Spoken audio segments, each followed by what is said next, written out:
La mode est très présent, le luxe, la mode, l'élégance sont très présents dans l'inconscient collectif. Alors j'allais dire chinois parce que nous sommes en Chine, asiatique en général, mais également dans de très nombreux autres pays. Paris reste quand même l'une des capitales de la mode.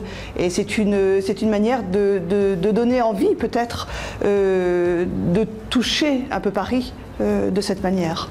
Au niveau des accessoires dorés, avec peut-être des robes drapées orange, des boucles d'oreilles, etc. Super. Pour concevoir cette méthode, nous nous sommes rapprochés du milieu professionnel réel de la mode. Ça veut dire, alors d'abord cette méthode s'adresse à des étudiants d'écoles de mode, d'Alliance française, d'Institut français, de certains départements d'université également, mais également à de futurs stylistes qui souhaiteraient s'installer en France ou venir tout simplement toucher Paris. Donc nous nous sommes rapprochés de stylistes. Alors en Inde, en Indonésie, en Chine, un petit peu en Angleterre, en Allemagne, pour essayer un petit peu de comprendre vraiment leur métier. Et c'est eux qui nous ont apporté en fait tout le côté iconographique de la méthode. C'est-à-dire la méthode est pratiquement composée que de documents authentiques, que de photos réelles, des modèles de créateurs indiens, chinois.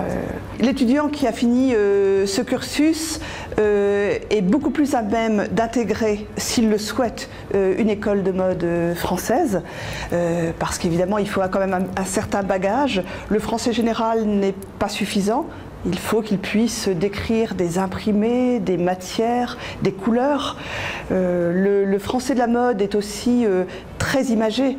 Et donc, par exemple, on va parler, pour exprimer, par exemple, une collection inspirée du désert, on parlera d'effets crissants, légèrement granités. Pour l'univers de sous-marin, on parlera d'esprits fluides, liquides. C'est une langue qui est infinie en métaphores. Et donc je pense que c'est une réelle richesse pour la langue française, enfin pour les apprenants qui apprennent le français. C'est une langue qu'on peut enseigner avec énormément de créativité. Les étudiants vont par exemple décider de créer leur panneau d'inspiration. Ils vont prendre un objet qui les inspire, un cadenas, un arbre, un voyage, un souvenir d'enfance, et ils vont créer. Pour l'enseignant, il peut donner de cette manière des cours extrêmement créatifs. L'étudiant chinois, les Chinois sont évidemment très attirés par tout ce qui touche au luxe et à la mode. Et je pense que de ce que j'ai compris des étudiants chinois lorsque j'ai pu leur parler, c'est que même ceux qui ne souhaitent pas forcément intégrer une école de mode ont envie d'apprendre le français de la mode. Donc pour eux, c'est aussi une autre matière d'entrée dans la langue française en fait.